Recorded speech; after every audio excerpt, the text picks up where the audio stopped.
Greetings, fifth graders. This is Wonders, Unit 4, Week 5.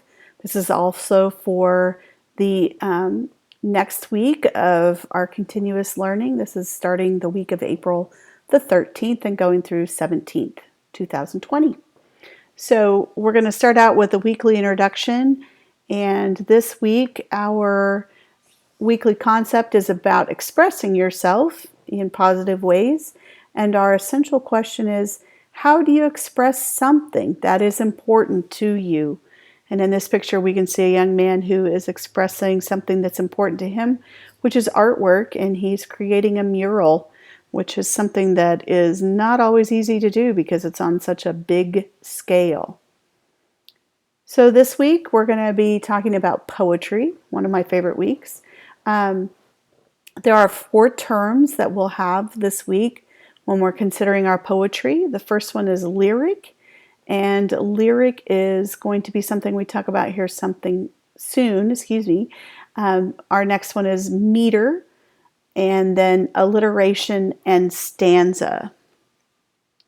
So we're going to start out with the 2 that have to do with the actual structure or the way a poem is constructed, and with stanzas, poems can be organized into these groups of words, and it helps your reader better understand each topic within the poem. They are usually just groups of lines of sentences, and each stanza is a unit or a section, if you want to call it that expresses a key idea. And we're going to take a look at it, a couple of them here in just a second. Meter, however, refers to the regular pattern of sounds within each line that groups together to become a stanza. So let's take a look at examples of a stanza.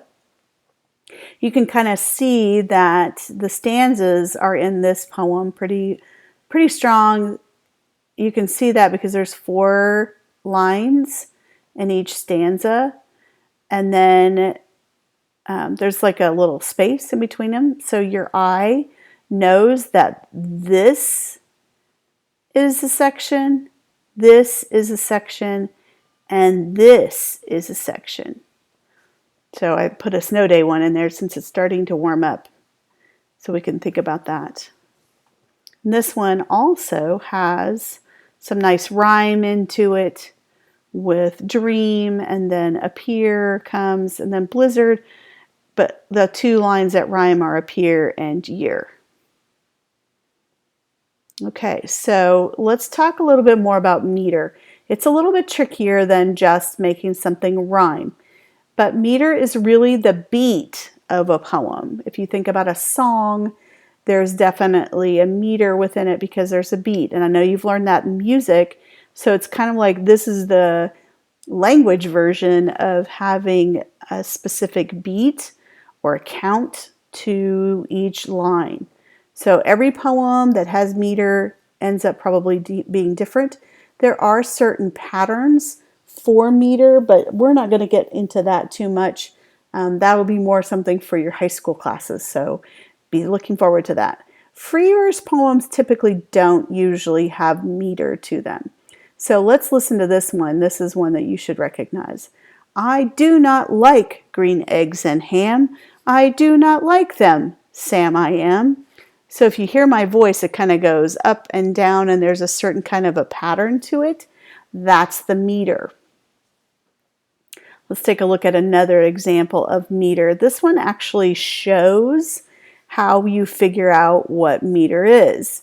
You can see those little markings above it. That has to do with the stressed parts of the poem, and meter has to do with just showing the stressed and unstressed words that are in each line. So let me read this one to you.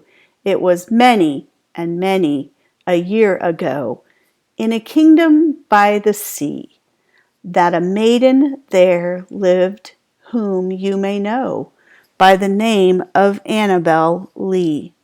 So you can kind of hear it within the poem, that beat that's in there, and you can kind of see it when you mark it out. Too little, one big, too little, one big, too little, one big, little big. And then it kind of goes back and forth. So you can see that's kind of got a little rhythm to it there.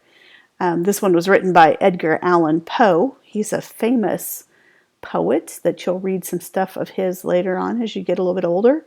Some of it's not very happy stuff, but this one wasn't too bad.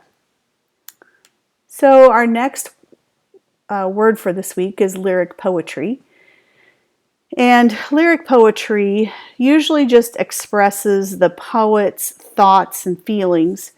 It's often written in a regular meter or pattern of sounds. It can be written in stanzas, and it may have alliteration and rhyme in it. It usually is written in first person because it kind of tells it from that person's point of view. So it expresses that author's and feelings and emotions from that person's point of view. So if it's written in first person, you're going to hear the words I and you and we within it. This poem is one from Shel Silverstein, and you need to notice that it definitely has rhyme and meter to it. It's called Don't Tell Me. And here we go. Please don't tell me I should hug. Don't tell me I should care. Don't tell me just how grand I'd feel if I just learned to share. Don't say it's all right to cry. Be kind, be fair, be true. Just let me see you do it. Then I just might do it too. So I hope you learned a little bit about poetry from our 4 words that we have this week. We're going to move on into the vocabulary for the week. Again, if you want to, you can write your vocabulary words in your notebook. There's only 4 words this week, but those 4 poetry terms that we just talked about. So the first word for this week is the word barren. It's an adjective. And something that is barren is lifeless and not able to grow anything. So the sentence going along with this picture is, we traveled across barren land without seeing a single tree or bush. Our next word is expression. It's a noun. And expression is just putting thoughts or feelings into words or actions. And our sentence that goes along with this picture is, James wrote songs as an expression of his beliefs about friendship. The next word is meaningful. It's an adjective, and something that is meaningful has importance or a purpose. So in this picture, we have the students had a meaningful discussion about how to protect the environment. And our last word for this week is the word plumes, and it's a noun. This is usually how it's defined, as a big fluffy feather or feathery parts. It also can be used as to describe plumes of smoke, which would be big fluffy clouds of smoke. So each year, peacocks shed their beautiful tail plumes and grow new ones. So remember, you can write these words in your notebook for future reference if you so choose to do so. And this will be the end of this video. Thanks, guys. Hope you're having a great week.